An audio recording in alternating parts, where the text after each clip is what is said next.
जय हिंद, नमस्कार, welcome you all to mission competition. उम्मीद करता हूँ आप सभी स्वस्थ होंगे, तंदुरुस्त होंगे और अपनी 69वीं बीपीएससी की तैयारी में सभी कोई जी जान से लगे होंगे। सो देखिए, 69वीं बीपीएससी का नोटिफिकेशन तो अब मई के मंथ में आपको डेफिनेटली ही देखने मिल जाएगा। ये टू बी शेड्यूल्ड है, डेफिनेटली ही आ जाएगा। और इसी सीरीज़ में, इसी क्रम में हम लोग ये डेस्टिनेशन आईएएस का हम लोग फुल लेंथ प्रैक्टिस सेट करने जा रहे हैं। आज ये हमारा पहला प्रैक्टिस सेट है। इनका जैसे जैसे हमारे पास प्रैक्टिस सेट अवेलेबल होगा, आप लोगों तक मैं टाइम टू टाइम लेके आता रहूँगा। देखिएगा, ये 9 अप्रैल को ये प्रैक्टिस सेट हुआ था और ये ऑफलाइन क्लासेस में इनके हुए थे। ठीक है, तो आई होप आप लोगों को इसमें डेफिनेटली लगाने में मज़ा आएगा। कमेंट करके अपने स्कोर हमारे साथ जरूर शेयर करिएगा और वीडियो अच्छा लगे वीडियो को शेयर करिए, चैनल सब्सक्राइब करिए, वीडियो को लाइक करिए। चलिए वीडियो स्टार्ट करते हैं हम लोग। तो यहाँ पे इसको मैं आपके लिए कर लेता हूँ। सबसे पहले तो स्क्रॉल देखिए, यहाँ पे हिंदी इंग्लिश दोनों ही माध्यम वालों के लिए है। ठीक है, बाइलिंगुअल है, तो इसका पीडीएफ दे दिया जाएगा। ठीक है, आप लोग चैनल में ज्वाइन हो जाइए, हमारे टेलीग्राम चैनल में, लिंक उसका डिस्क्रिप्शन में है। और हम लोग देखेंगे हिंदी। ठीक है, हिंदी का हम लोग यहाँ पे पीडीएफ को यहाँ पे एनालाइज करेंगे, क्योंकि हमारे जो व्यूवर्स हैं उनकी ज़्यादा संख्या है हिंदी वालों की, तो हिंदी में एनालाइज करेंगे। लेकिन पीडीएफ जो आप लोग को दिया जाएगा उसमें हिंदी इंग्लिश सभी के लिए रहेगा। चलिए, तो पहला सवाल हमारा यहाँ ये है कि हाल ही में केंद्र सरकार ने किस मंत्री के द्वारा नई विदेश व्यापार नीति जारी की है। नई विदेश व्यापार नीति किसके द्वारा ये जारी किया गया, ये पूछा जा रहा है। करेक्ट जो आंसर हो जाएगा, देखिए, पीयूष गोयल जी के द्वारा हो जाएगा। ठीक है, इन्होंने ही अभी ये पीयूष गोयल जी हमारे केंद्रीय वाणिज्य और उद्योग मंत्री हैं, इन्हीं के द्वारा जारी किया गया है। नंबर 2 देखिए, भारत के प्रधानमंत्री के द्वारा एशिया की सबसे बड़ी हेलीकॉप्टर फैक्ट्री का उद्घाटन कहाँ किया गया है। तो एशिया का सबसे बड़ा हेलीकॉप्टर फैक्ट्री, इसका उद्घाटन देखिएगा कर्नाटका में हुआ है। कहाँ पे? कर्नाटका में, राइट। चलिए अगला सवाल देखते हैं हम लोग। नंबर 3 देखिएगा, हाल ही में 21 मार्च को अंतर्राष्ट्रीय वन दिवस आयोजित की गई, जिसका थीम था या थीम है, इसका थीम है देखिएगा वन और स्वास्थ्य। ठीक है, तो 3 का हमारा बी करेक्ट हो जाएगा। ये 21 मार्च को आयोजन हुआ था इसका। नंबर 4 देखिए, यूनेस्को के अंतर्राष्ट्रीय मातृभाषा पुरस्कार 2023 के लिए किसे नामित किया गया है। ये नामित किया गया, देखिए, महेंद्र कुमार मिश्रा जी को नामित किया गया है। ए करेक्ट हो जाएगा। नंबर 5 देखिएगा, उत्तर भारत का पहला परमाणु संयंत्र किस राज्य में स्थापित किया जाएगा। तो उत्तर भारत का पहला परमाणु संयंत्र की बात कर लें, देखिएगा ये स्थापित किया जाएगा हरियाणा के अंदर में। कहाँ? हरियाणा के अंदर में। 5 का बी हमारा करेक्ट हो जाएगा। केंद्रीय विज्ञान और प्रौद्योगिकी राज्य मंत्री जितेंद्र सिंह ने इसका जो है फतेहाबाद हरियाणा में इसका जो है स्थापित करा है इसको। ठीक है। 6 देखिए, वर्तमान में नीति आयोग के मुख्य कार्यपालक अधिकारी यानी सीईओ कौन है। देखिए, सीईओ करेंटली बीवी आर सुब्रमण्यम है। सी हमारा करेक्ट हो जाएगा। तो यहाँ देखिएगा, नीति आयोग के सीईओ की बात हो रही है, काफ़ी इंपॉर्टेंट है, तो इसको हाईलाइट आप लोग कर लीजिए, काफ़ी महत्वपूर्ण है ना। तो 6 का सी हो जाएगा। अगला सवाल देखिएगा, नंबर 7 बोल रहा है, women business and law index 2023 किसके द्वारा जारी की गई है। तो ये जारी किया गया है, देखिए, वर्ल्ड बैंक के द्वारा। रिसेंटली ही अभी ये जो है रिलीज़ किया गया वर्ल्ड बैंक के द्वारा। तो हमारा 7 का बी करेक्ट हो जाएगा। ठीक है, और जो ये जारी किया गया है, इसमें भारत का स्कोर कितना है अगर बात कर लें तो देखिएगा, भारत का स्कोर जो इसमें है 74.4 है। ठीक है, ये काफ़ी महत्वपूर्ण है, ध्यान रखिएगा। 8 देखिए, हाल ही में जारी Stockholm International Peace Research Institute की रिपोर्ट के अनुसार निम्नलिखित में से कौन सा कथन सत्य है। यहाँ पे सत्य कथन की बात कर लें, देखिए, रूस विश्व का दूसरा सबसे बड़ा हथियार निर्यातक देश है, ये एब्सोल्युटली हमारा करेक्ट हो जाएगा। तो बी हमारा यहाँ पे 8 का करेक्ट हो जाएगा। ठीक है, और ये डाटा कौन जारी करता है, देखिए, ये सिप्री जारी करता है, ध्यान रखिएगा, सिप्री। 9 सी ड्रैगन युद्ध अभ्यास 2023 किन किन देशों के मध्य आयोजित किया गया है। तो ये आयोजन हुआ है, देखिए, कि अगर हम बात कर ले, सी ड्रैगन ये जो है अमेरिका में किया गया है, और ये भारत, अमेरिका, कनाडा, जापान और कोरिया ने इसमें हिस्सा लिया है। Bharat, Canada, America, Japan, Korea, ये सब। तो यहाँ पे हो जाएगा डी वाला, उपयुक्त में से एक से अधिक। ठीक है। 10 देखिए, world resources institute of India की रिपोर्ट के अनुसार भारत किस वर्ष तक दुनिया का सबसे बड़ा कार्बन बाजार बन जाएगा। सबसे बड़ा कार्बन बाजार की बात हो रही है। देखिए, ये डाटा जो है 2030 तक का आया हुआ है, 2030 तक जो है ये अनुमानित है कि भारत बन जाएगा। अगला सवाल देखिएगा, 11 नंबर, क्या बोल रहा है, हाल ही में चर्चा में रहा जैन समुदाय का पवित्र स्थल सम्मेद शिखर झारखंड के किस जिले में है। सम्मेद शिखर की बात हो रही है, ये झारखंड में, देखिएगा, गिरिडीह में है। ठीक है, गिरिडीह में है, झारखंड में, सम्मेद शिखर। 12 देखिए, निम्नलिखित में से किसे पद्म विभूषण 2023 सम्मानित किया गया है। पद्म विभूषण 2023 से जो है सम्मानित किसको किया गया है, तो अगर हम लोग बात कर लें, देखिएगा बालकृष्ण दोषी को सम्मानित किया गया है, साथ ही साथ जाकिर हुसैन को सम्मानित किया गया है। इसके साथ बात करें दिलीप महानुबोलिस को किया गया है। तो उपयुक्त में से एक से अधिक हो जाएगा, डी वाला हमारा बाय डिफॉल्ट आंसर करेक्ट हो जाता है। 13 देखिएगा यहाँ पे 83वें अखिल भारतीय पीठासीन अधिकारी सम्मेलन का आयोजन कहाँ किया गया? इसका आयोजन कहाँ पे हुआ है भाई? तो देखिएगा इसका हुआ है जयपुर के अंदर में, सी हमारा करेक्ट हो जाएगा। 14 हाल ही में केंद्र ने किस राज्य में तराई हाथी रिजर्व को मंजूरी दी है? तराई हाथी रिजर्व, इसकी मंजूरी मिली है देखिए यूपी के लिए, ठीक है, उत्तर प्रदेश में। 15 राजस्थान में चलाए गए शुद्ध के लिए युद्ध अभियान का संबंध किससे है? तो इसका संबंध है खाने में मिलावट के लिए, जो खाना में बहुत ज़्यादा मिलावट हो रहा है उसके लिए ये अभियान चलाया गया है। 16 भारतीय गायिका लता मंगेशकर जी का 93वां जयंती पर किसने लता ए लाइफ इन म्यूजिक शीर्षक से उनकी जीवनी को प्रकाशित करने की घोषणा करी है? तो ये घोषणा किया है पेंगुइन रैंडम हाउस इंडिया ने, भी करेक्ट हो जाएगा। 17 देखिएगा हाल ही में किस राज्य में अंतर्राष्ट्रीय शिल्प शिखर सम्मेलन का उद्घाटन किया गया है? तो इसका उद्घाटन किया गया है कहाँ पे?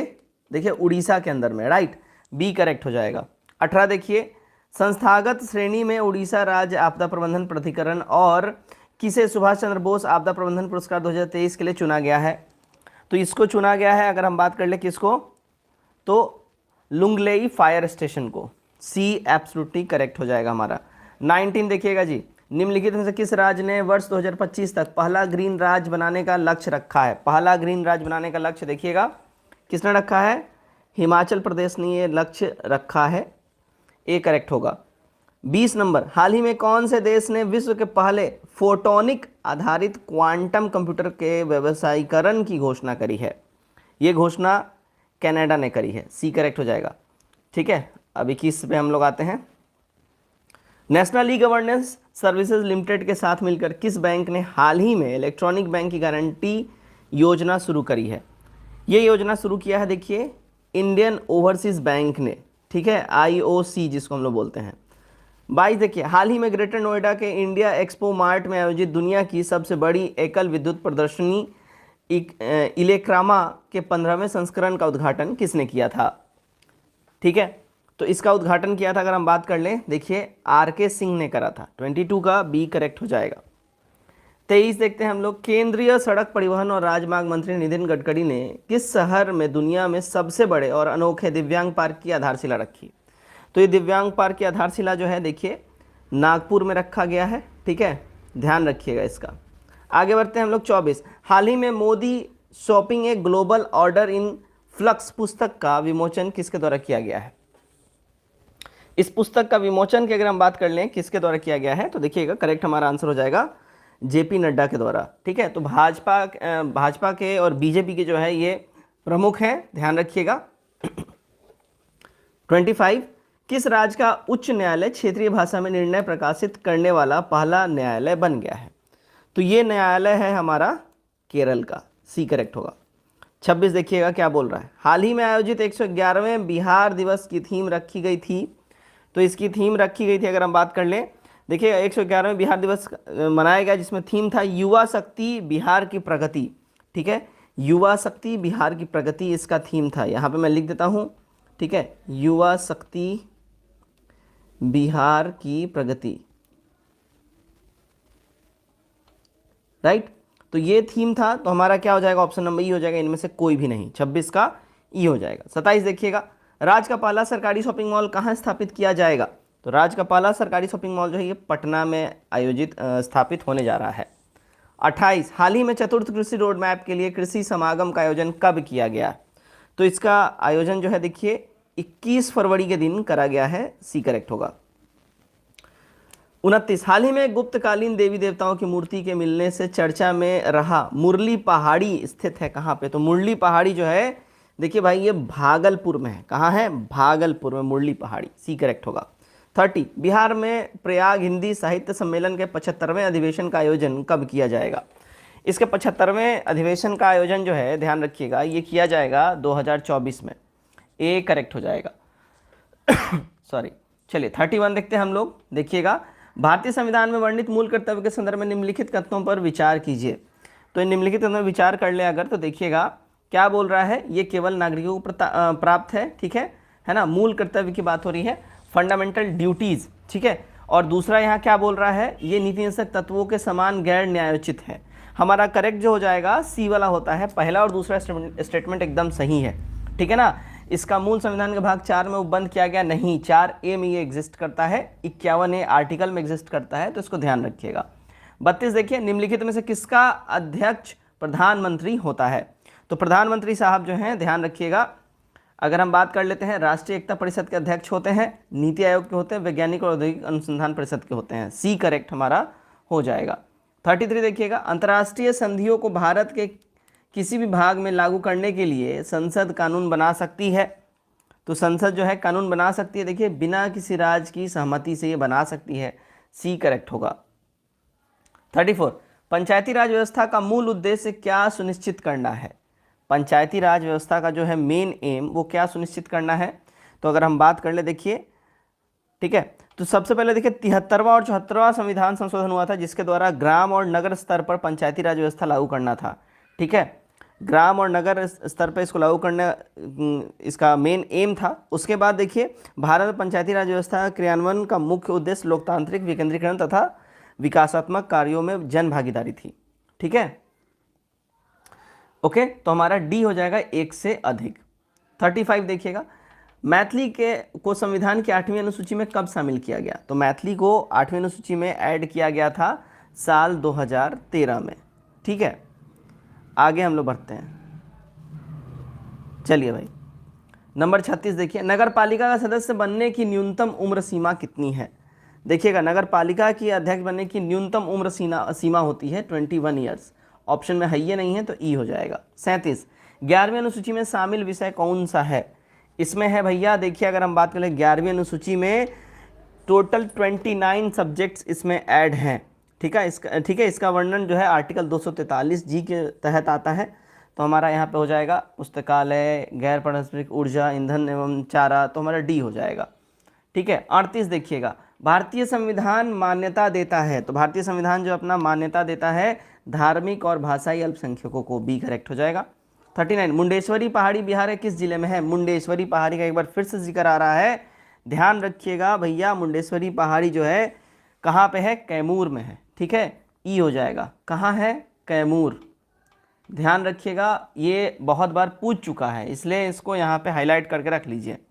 आगे बढ़ते हैं भैया, चलिए देखिएगा 40 नंबर क्या बोल रहा है, सतत जीविका उपार्जन मिशन योजना को कब प्रारंभ किया गया। इसको देखिएगा 5 अगस्त 2018 से जो है इसको प्रारंभ किया गया है, बी करेक्ट होगा। 41 देखिए, आर्थिक सर्वेक्षण 2022-23 के अनुसार बिहार में प्रति व्यक्ति बिजली की खपत कितनी है। तो प्रति व्यक्ति बिजली की खपत की बात कर लें, है ना, बिहार में ध्यान रखिएगा 329 किलोवाट आवर हो जाएगा, ए करेक्ट होगा। 42, बिहार में गणितीय मॉडलिंग केंद्र कितने स्थान पर बन रहा है, ठीक है। तो ये बन रहा है लगभग देखिएगा 5 स्थानों पे, बी करेक्ट हो जाएगा। 43, बिहार के उत्तरी क्षेत्र को कितने नदी दोआब में विभाजित किया गया है। तो इसको विभाजित किया गया है देखिए 3 नदी दोआब क्षेत्र में, ठीक है, गंडक दोआब, कोसी दोआब और Mahanadi Doab. 44, revenue council of Patna के प्रथम अध्यक्ष कौन है, ठीक है। इसके प्रथम अध्यक्ष की बात बोल रहे हैं, कौन है, देखिए जॉर्ज एक्सलेंडर हैं, सी करेक्ट होगा। 45, भरथुआ चौर वेटलैंड बिहार के किस जिले में स्थित है। भरथुआ चौर वेटलैंड ये स्थित है देखिएगा मुजफ्फरपुर में, बी करेक्ट हो जाएगा। भरथुआ चौर, भसूरा मन, ब्रह्मपुरा मन, ताल बिहारी आदि वेटलैंड मुजफ्फरपुर में है, ध्यान रखिएगा। 46, बिहार में मोमिन कांग्रेस की स्थापना 1938 में किसने करी थी। तो मोमिन कांग्रेस की स्थापना बिहार में देखिए अब्दुल अंसारी जी के द्वारा की गई थी, तो ए हमारा यहाँ करेक्ट होगा। 47, बिहार राज्य में निर्भरता अनुपात कितना है। तो निर्भरता अनुपात की बात कर ले, बिहार में देखिए 58.3% इसका निर्भरता अनुपात है। ये 2022-23 का डाटा है ना, डाटा ध्यान रखिएगा बहुत इंपॉर्टेंट है, 2022-23 का ये डाटा है, ओके। और भारत का निर्भरता अनुपात 44.3 हो जाएगा, भारत का निर्भरता अनुपात 44.3% हो जाएगा, ये ध्यान रखिएगा भारत का है, इसलिए मैं यहाँ लिख देता हूँ। 48 देखिए, नसीरगंज जल विद्युत परियोजना बिहार के किस जिले में स्थित है? नसीरगंज जल विद्युत परियोजना, ये ध्यान रखिएगा, नसीरगंज जल विद्युत परियोजना जो है ये बिहार के रोहतास में है। अब रोहतास ऑप्शन में ये नहीं है तो ई हो जाएगा। 49, बिहार में शहरीकरण की दर न्यूनतम किस जिले में है? तो न्यूनतम शहरीकरण की जो दर है वो मधुबनी, फिर बांका, फिर सीतामढ़ी में है। ठीक है, एक सेकंड, यहाँ पे थोड़ा सा मामला गड़बड़ा गया है। ठीक है, पटना, मुंगेर, नालंदा हो जाएगा। ठीक है, तो यहाँ बी हो जाएगा, रुकिए एक सेकंड, बी हो जाएगा। यहाँ पे ऑप्शन नंबर हमारा बी हो जाएगा, गया, जमुई, बांका। ठीक है, बी हमारा हो जाएगा। ठीक, चलिए आगे बढ़ते हैं हम लोग। 50 नंबर देखते हैं। तसर रेशम का उत्पादन बिहार के किन जिलों में किया जाता है? तो तसर रेशम का उत्पादन जो है बिहार में, देखिए अगर हम लोग बात कर लें तो तसर रेशम बांका, भागलपुर, नवादा इन सब में होता है। ठीक है, तो डी हो जाएगा, एक से अधिक। 51, ट्रेडमिल टेस्ट निम्नलिखित में से किस अंग की जांच के संबंधित है? तो ट्रेडमिल टेस्ट से जो है देखिए हृदय की जांच होती है, सी हमारा करेक्ट हो जाएगा। चलिए 52 देखिए, शरीर के किस भाग में कोशिकाओं अथवा ऊतकों की मृत्यु को क्या कहा जाता है? तो इसकी मृत्यु को जो है ध्यान रखिए क्या कहा जाता है? नेक्रोसिस कहा जाता है। 53, रक्त में एंटीबॉडी एवं एंटीजन के अध्ययन को क्या कहा जाता है? तो एंटीबॉडी और एंटीजन के अध्ययन को देखिए हम लोग क्या बोलते हैं रक्त में? तो उसको हम लोग बोलते हैं भैया सीरोलॉजी। ठीक है, सीरोलॉजी हम लोग उसको बोलते हैं। ऑप्शन में है ये नहीं है, ई हो जाएगा। आगे बढ़िए 54 नंबर देखिए, निम्नलिखित में किस रोग का कारक प्रोटोजोआ है? तो प्रोटोजोआ की बात कर ले भैया, किस रोग का कारक है? तो ये कालाजार का हो जाएगा। 55, क्रोमोसोम किससे बना होता है? क्रोमोसोम देखिएगा अगर हम बात कर लें तो क्रोमोसोम जो है ना, तो क्रोमोसोम देखिए डीएनए और हिस्टोन प्रोटीन क्रोमोसोम का संघटक होता है। ठीक है, डी हो जाएगा, एक से अधिक। 56, एक्स बायोलॉजी किसके अध्ययन से संबंधित होगी? एक्स बायोलॉजी किसके अध्ययन से संबंधित होगी? ये संबंधित होगी देखिए अन्य ग्रहों और अंतरिक्ष में जीवन के अध्ययन से, ए करेक्ट हो जाएगा। 57, निम्नलिखित में से कौन अंडे और दूध दोनों देता है?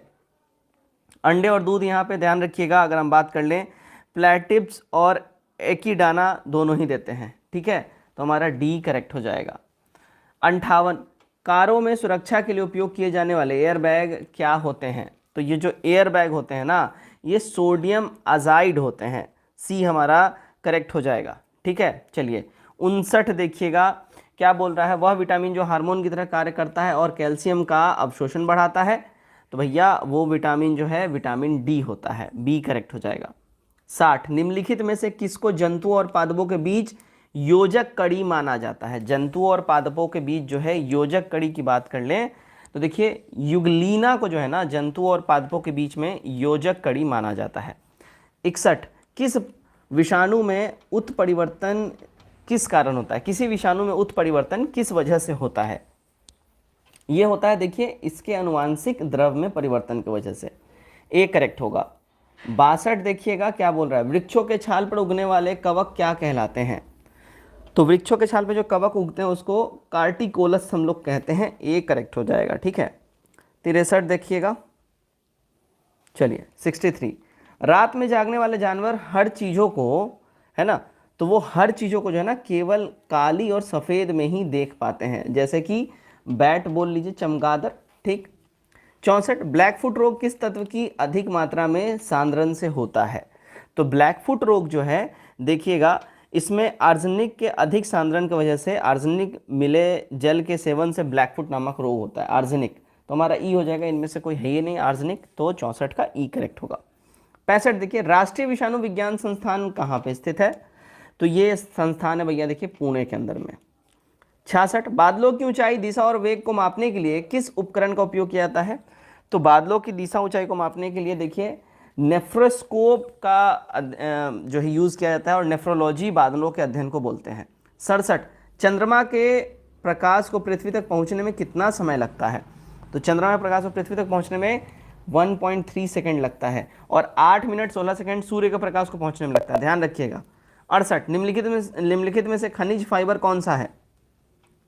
ये खनिज फाइबर की बात कर ले देखिए, है ना, तो खनिज फाइबर इनमें से कौन सा है? तो देखिए एस्बेस्टोस, ग्रेफाइट और कांच। ठीक है, ये सारे हो जाएंगे, डी करेक्ट हो जाएगा। 69 देखिए, एम्फाइसीमा एक ऐसी विधि है जो पर्यावरण प्रदूषण द्वारा होती है, इससे प्रभावित मानव अंग कौन सा है? इससे प्रभावित जो मानव अंग होता है वो होते हैं देखिए हमारे फेफड़े, सी करेक्ट होगा। 70 निम्नलिखित में से कौन इलेक्ट्रोलाइटिक सेल के बारे में सही है? तो इलेक्ट्रोलाइटिक सेल के बारे में अगर हम बात कर ले, सही है, यह विद्युत ऊर्जा को रासायनिक ऊर्जा में बदल देता है, तो सी करेक्ट होगा। 71 यूरेनियम अपनी रेडियो सक्रियता गुण के कारण अत्यंत किसमें स्थायी रूप से बदल जाता है? तो ये बदल जाता है भाई देखिए, यूरेनियम अपनी सक्रियता गुण के कारण अंततः सीसे में चेंज हो जाता है, सीसा में, ई करेक्ट हो जाएगा, सीसा इसमें है ये नहीं है, ठीक है। चलिए आगे बढ़ते हैं। 72 पक्षियों को बहुत ऊंचाई पर उड़ते समय सांस की परेशानी क्यों नहीं होती है? तो पक्षियों को ऐसा इसलिए नहीं होता है क्योंकि उनमें अतिरिक्त वायु कोश होते हैं।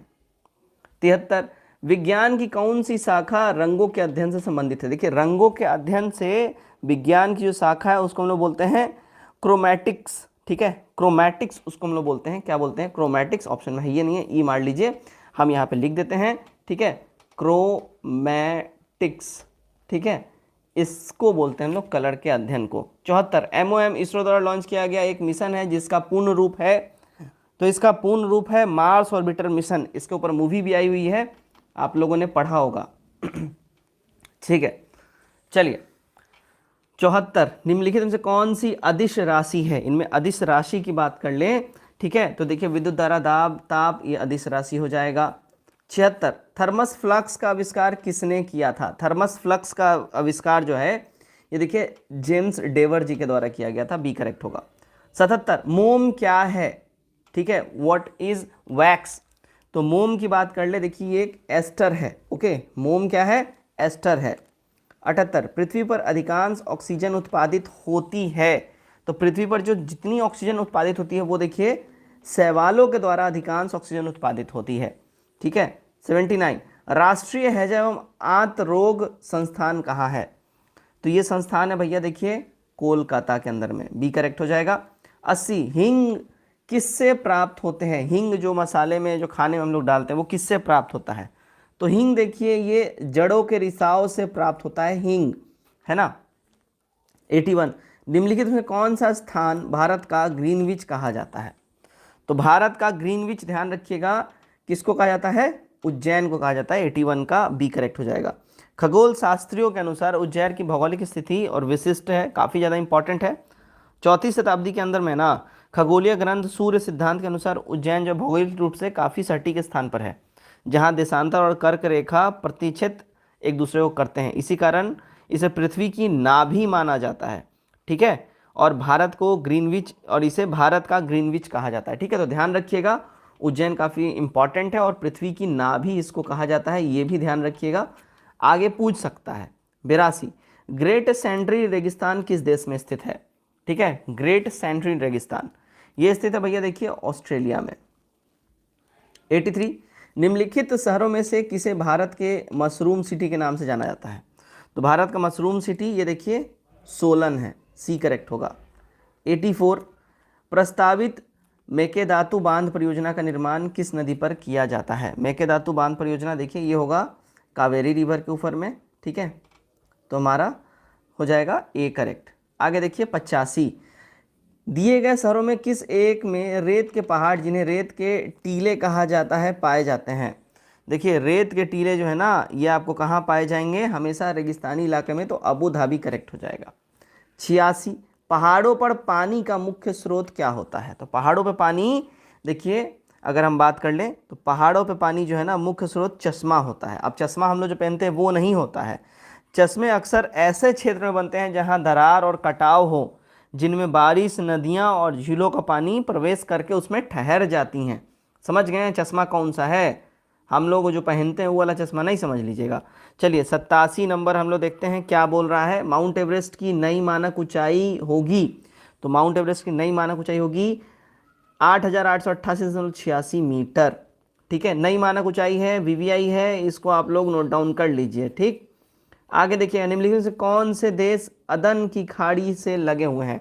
अदन की खाड़ी से कौन से देश लगे हैं? तो देखिए अगर हम बात कर ले, ठीक है ना, तो देखिए अदन की खाड़ी सोमालिया, यमन, जुबीती तीनों मिले हुए हैं, ठीक है। सारे के सारे डी करेक्ट हो जाएगा। 89 गुजरात का आलिया बेट द्वीप किस नदी से घिरा हुआ है? तो गुजरात का आलिया बेट द्वीप जो है ये अगर हम बात कर लेना तो देखिए नर्मदा नदी से घिरा हुआ है ये, तो 89 का हमारा ए करेक्ट हो जाएगा। ठीक है, चलिए 90 देखिएगा क्या बोल रहा है, 90 नंबर। ठीक है, देखिए 90 में बोल रहा है डैम्पर हेजिंग्स रेखा किससे संबंधित है? डैम्पर हेजिंग्स रेखा ये संबंधित है देखिए सुंदरबन से। 91 ओटेक्स मापनी का प्रयोग किसके मापन हेतु किया जाता है? ओटेक्स मापनी इसका इस्तेमाल होता है देखिएगा मेघाच्छादन की मात्रा की जानकारी के लिए। 92 निम्नलिखित से किसको विनिशिंग ओशन या छिपता हुआ महासागर कहा जाता है? विनिशिंग ओशन जो है ये आर्कटिक महासागर को कहा जाता है। 92 का ए करेक्ट हो जाएगा। 93 देखिएगा हॉटस्पॉट की अवधारणा के प्रतिपादक निम्न में से कौन है? हॉटस्पॉट की अवधारणा के प्रतिपादक, राइट, तो इसके प्रतिपादक हैं सिल्विया अर्ल, ए करेक्ट होगा। 94 देखिए वायुमंडल में आर्गन गैस की मात्रा लगभग कितनी प्रतिशत है? तो वायुमंडल में आर्गन गैस की जो मात्रा है वो देखिए 0.93% आर्गन गैस की मात्रा वायुमंडल में हमारे एग्जिस्ट करती है, सी करेक्ट होगा। 95 निम्नलिखित में से उस देश के नाम का चयन कीजिए जिसका शाब्दिक अर्थ ईमानदार पुरुष की भूमि है। काफ़ी इंपॉर्टेंट सवाल है, इसको आप लोग हाईलाइट कर लिए, बेहतरीन सवाल है ये। ठीक है, 95 का जो सही हमारा आंसर हो जाएगा वो हो जाएगा बुर्किना फासो। बुर्किना फासो का शाब्दिक अर्थ होता है ईमानदार पुरुषों की भूमि। 96 मौर्य वंश के संदर्भ में निम्नलिखित तथ्यों पर विचार करना है आपको।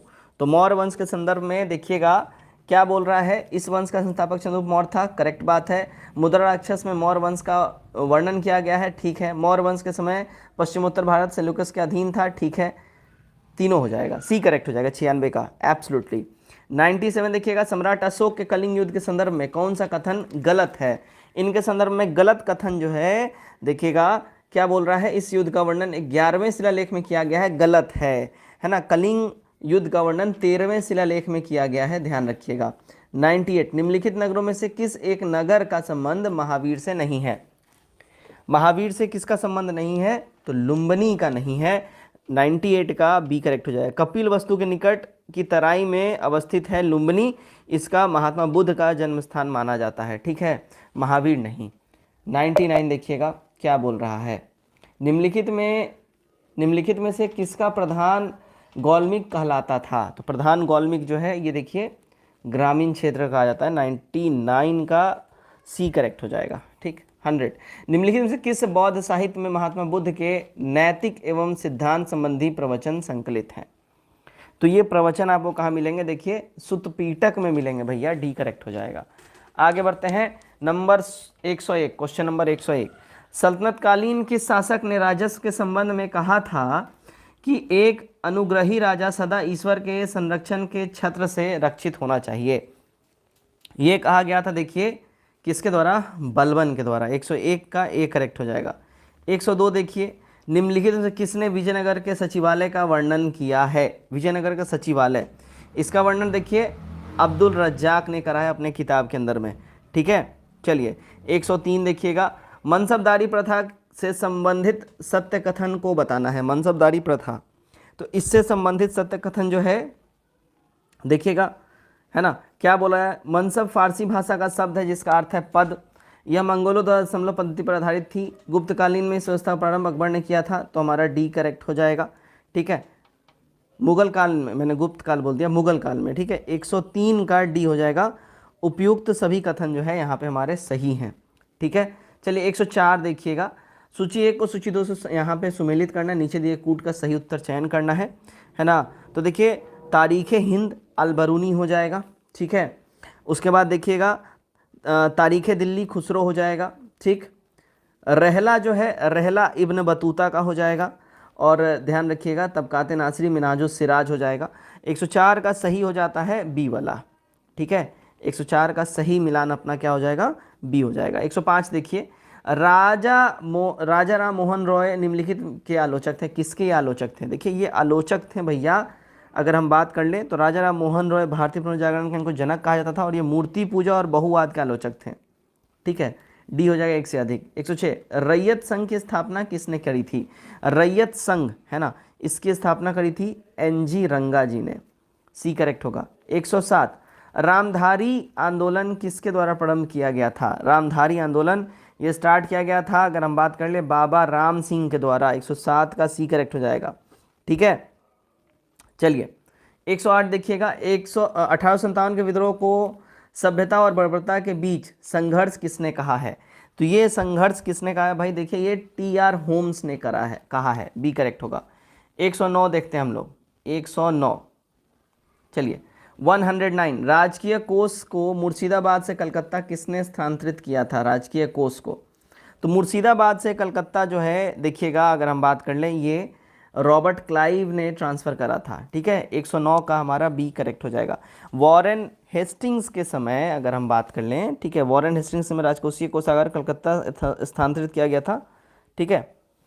एक सेकंड, यहाँ पे रॉबर्ट क्लाइव मैंने कर दिया है, गलत हो जाएगा, माफ़ी चाहूँगा मैं, वॉरेन हेस्टिंग्स हो जाएगा। 109 का सी हमारा करेक्ट हो जाएगा, वॉरेन हेस्टिंग्स। 110 देखिए नील विद्रोह के संबंध में कौन सा कथन सही नहीं है?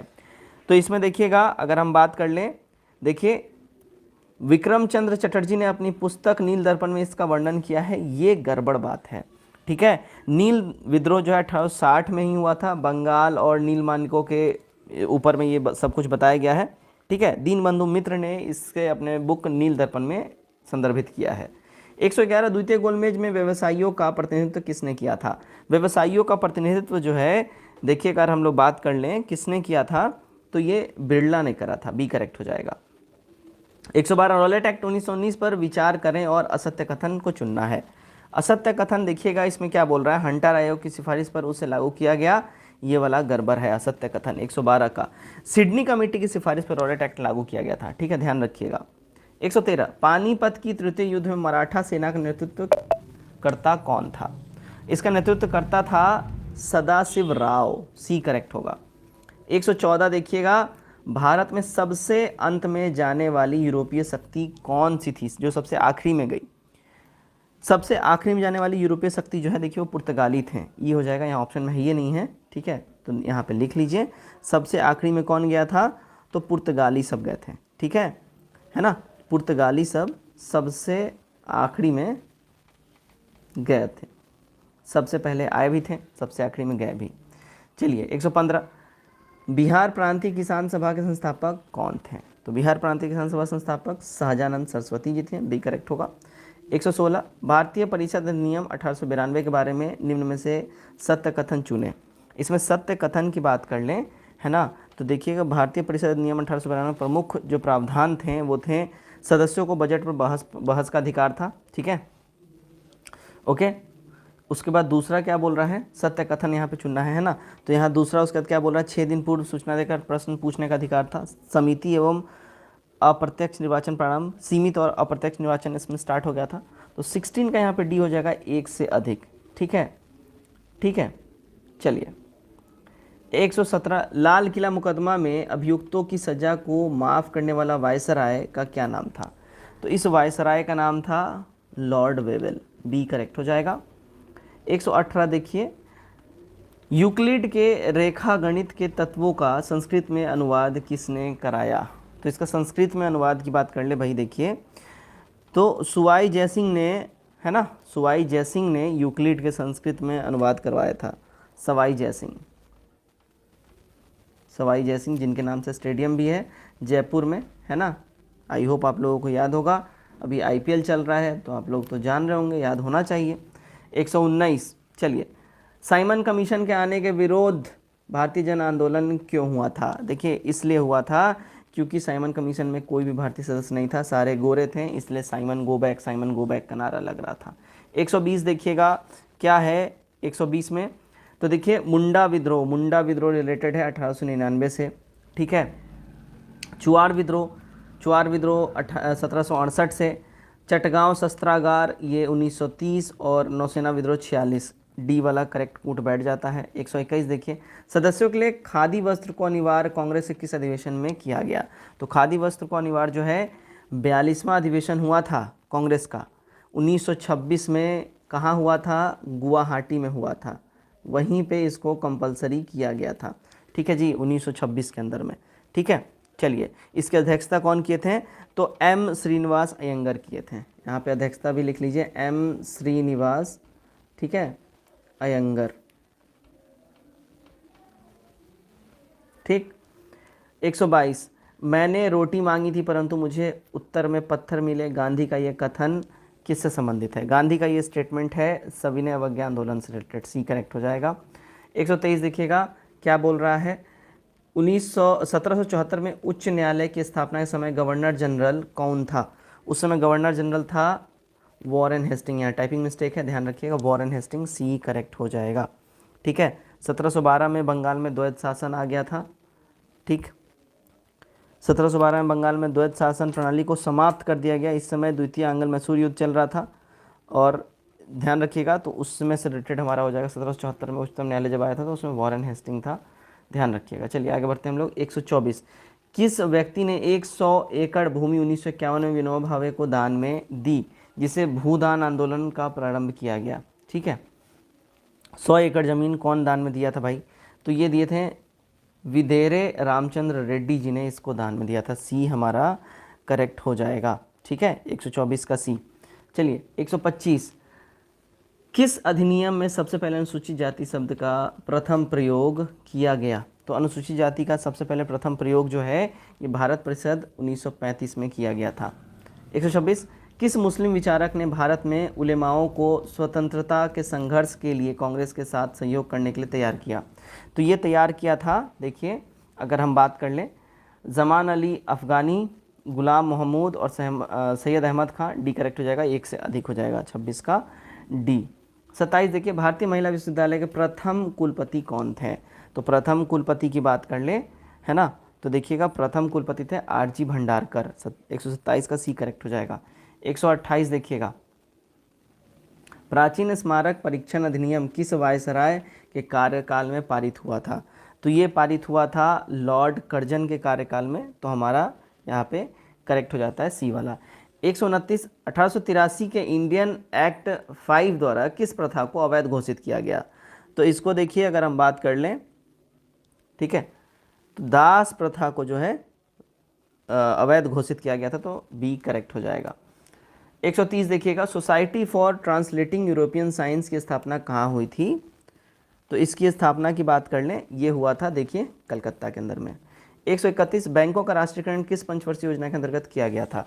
तो बैंकों का नेशनलाइजेशन की जो बात है ये देखिएगा चतुर्थ पंचवर्षीय योजना आई थी उसके तहत किया गया था, तो हमारा बी करेक्ट हो जाएगा। ठीक है, 1969 ईस्वी में ये हुआ था, 1969 में। ठीक है, 132 देखिए क्या बोल रहा है, आर्थिक विकास को गरीबी के विरुद्ध लड़ाई की संज्ञा किस अर्थशास्त्री ने दिया था? तो ये संज्ञा दिया था महबूबुल हक ने, ये हमारा करेक्ट हो जाएगा। ठीक है, 133 देखिए, बिहार आर्थिक सर्वेक्षण 2022-23 के अनुसार प्रति व्यक्ति निवल राज्य घरेलू उत्पाद के मामले में बिहार का देश में स्थान कौन सा है? तो बिहार का जो है देश में अगर हम स्थान की बात कर लें 133 का, ठीक है, तो वो स्थान है निम्नतम। 134, हाल ही में चर्चा में रहा पंप एंड डंप घोटाला निम्नलिखित में से किससे संबंधित है? पंप एंड डंप घोटाला जो है ये देखिए शेयर मार्केट से रिलेटेड है, पंप एंड डंप, ये ध्यान रखिएगा, काफ़ी इंपॉर्टेंट है। ठीक है, चलिए, पॉजिटिव पे सिस्टम किसके द्वारा विकसित किया गया है? पॉजिटिव पे सिस्टम, ठीक है, ये किसके द्वारा डेवलप किया गया है? तो भारतीय राष्ट्रीय भुगतान निगम के द्वारा इसको डेवलप किया गया है, सी करेक्ट होगा। 136, बिहार आर्थिक सर्वेक्षण 2023 के अनुसार जीएसडीपी में द्वितीय क्षेत्र का योगदान कितना प्रतिशत है? इसमें द्वितीय क्षेत्र का योगदान जो है ना देखिएगा 18.1% का है। 137, बिहार आर्थिक सर्वेक्षण 2022-23 के अनुसार रो ऐप का शुभारंभ किसके द्वारा किया गया? रो ऐप, इसका शुभारंभ जो है ये देखिए दूरसंचार मंत्रालय के द्वारा किया गया है। 138, क्षेत्रीय ग्रामीण बैंकों में राज्य सरकार का योगदान कितनी प्रतिशत होता है? इसमें राज्य सरकार का योगदान जो है अगर हम बात कर लें, केंद्र सरकार इसमें 50% होता है, राज्य सरकार 15% होता है। ठीक है, ध्यान रखिएगा, राज्य सरकार जो है इसमें 15% होता है और प्रवर्ती बैंक 35% होता है, तो हमारा ई हो जाएगा, ये नहीं है इसमें कोई।